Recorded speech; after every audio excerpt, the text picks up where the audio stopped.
comment créer sa stratégie Instagram en seulement 5 minutes. C'est un peu ce qu'on va essayer de faire dans cette vidéo. Donc j'espère que vous êtes prêts, prenez de quoi noter, allez c'est parti. Étape numéro 1, on va d'abord venir définir vos objectifs. Il y a 3 objectifs sur Instagram. Et objectif numéro 1, soit vous voulez tout simplement grossir votre audience, grossir votre compte Instagram. Objectif numéro 2, peut-être que vous voulez au contraire créer du lien et de l'engagement avec votre communauté. Ou alors, objectif numéro 3, vous souhaitez tout simplement générer des prospects et ou vendre. Donc à cette étape-là, étape numéro 1, vous allez noter votre objectif principal, c'est quoi que vous voulez faire aujourd'hui. Et ensuite, les 2 autres objectifs, ce seront vos objectifs secondaires. Étape numéro 2, on va venir maintenant analyser son audience parce que c'est difficile de savoir quoi poster si on ne sait pas exactement en fait qui se trouve dans nos abonnés actuels. Pour analyser son audience, il va falloir regarder 3 choses. Tout d'abord, les données démographique. Est-ce que votre audience est composée de mamans, d'adolescents? Est-ce que les personnes sont mariées, célibataires? Il faut vraiment que vous soyez au clair sur, en tout cas, la tendance commune qui se dégage en termes de démographie au sein de votre audience. Deuxième chose, il va vraiment falloir que vous sachiez ce qu'aime votre audience et ce qu'elle n'aime pas. Quels sont les sujets qui lui plaisent et les sujets sur lesquels elle aime rebondir, les comptes qu'elle suit et surtout ce qu'elle déteste, d'accord? Parce que du coup, ça va être beaucoup plus facile de poster du contenu si vous savez avec quoi elle résonne ou pas. Et enfin, dernier élément, il faut connaître les points de douleur de votre audience, les problématiques. Vous êtes un business et vous répondez à un problème de votre audience. Donc, il faut connaître son problème. Donc, ce que vous allez faire là, c'est que vous allez noter finalement toutes les choses qui sont finalement utiles pour votre industrie. Et ensuite, vous allez essayer de trouver le pattern commun, la tendance commune qui se dégage de votre audience. Étape numéro 3, c'est l'étape de la proposition de valeur. Donc maintenant que vous connaissez votre audience, il va falloir du coup lui proposer du contenu. Il faut lui proposer du contenu de valeur. C'est-à-dire qu'il faut lui proposer du contenu qui va peut-être la divertir ou alors lui apprendre quelque chose, l'inspirer ou bien du contenu avec lequel elle va résonner ou elle va pouvoir s'identifier. Donc une fois que vous êtes au clair là-dessus, essayez de créer des types de contenus qui respectent finalement ces catégories-là que je viens de vous présenter, amuser, divertir, éduquer, etc. Essayez d'analyser ce que vous souhaitez aider les gens à faire et mettez à jour votre biographie Instagram. Ensuite, il va falloir faire le planning de contenu. Donc là, qu'est-ce qu'on va poster à quel moment et on va parler de quoi?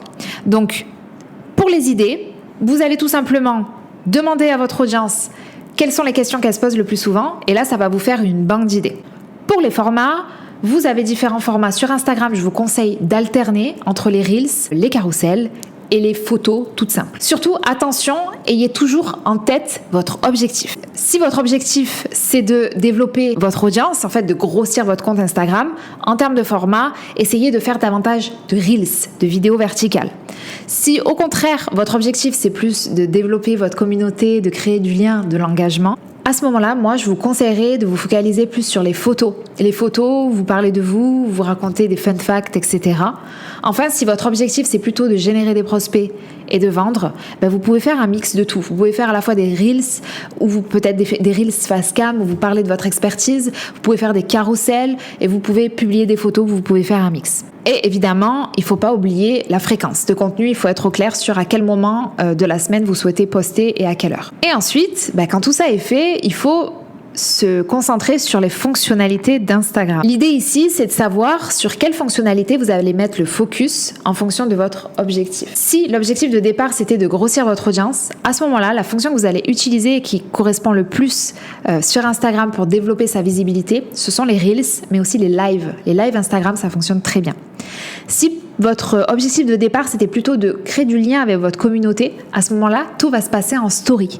Utilisez davantage les stories pour créer ce lien, montrer les coulisses et utilisez aussi les stickers d'engagement, justement pour qu'il y ait de l'interaction avec votre audience. Enfin, si votre objectif de départ, c'était plutôt de générer des prospects et de vendre, à ce moment-là, vous allez utiliser les stories, parce que les ventes se passent en story, ça j'espère que je ne vous l'apprends pas, les DM, les messages privés, et ne négligez pas aussi vos highlights, parce que les stories à la une vous servent aussi à mettre en avant vos actualités du moment. Si vous êtes en train de vendre un programme, faites une story à la une qui parle de ce programme avec le nom de votre programme. L'étape numéro 6, ça va être d'analyser. Ce sont les statistiques. Donc, dans un premier temps, pour vous simplifier la vie, moi je vous conseille de relever vos statistiques mensuellement Ça sert à rien de le faire chaque semaine.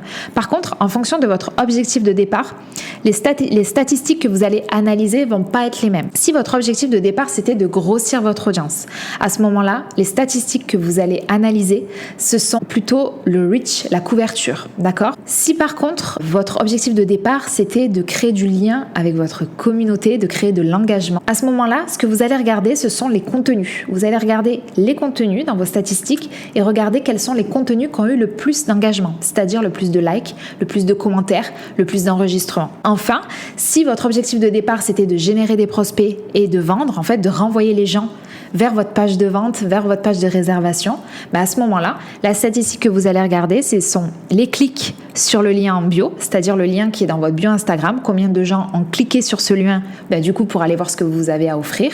Et vous pouvez également regarder les clics depuis vos stories.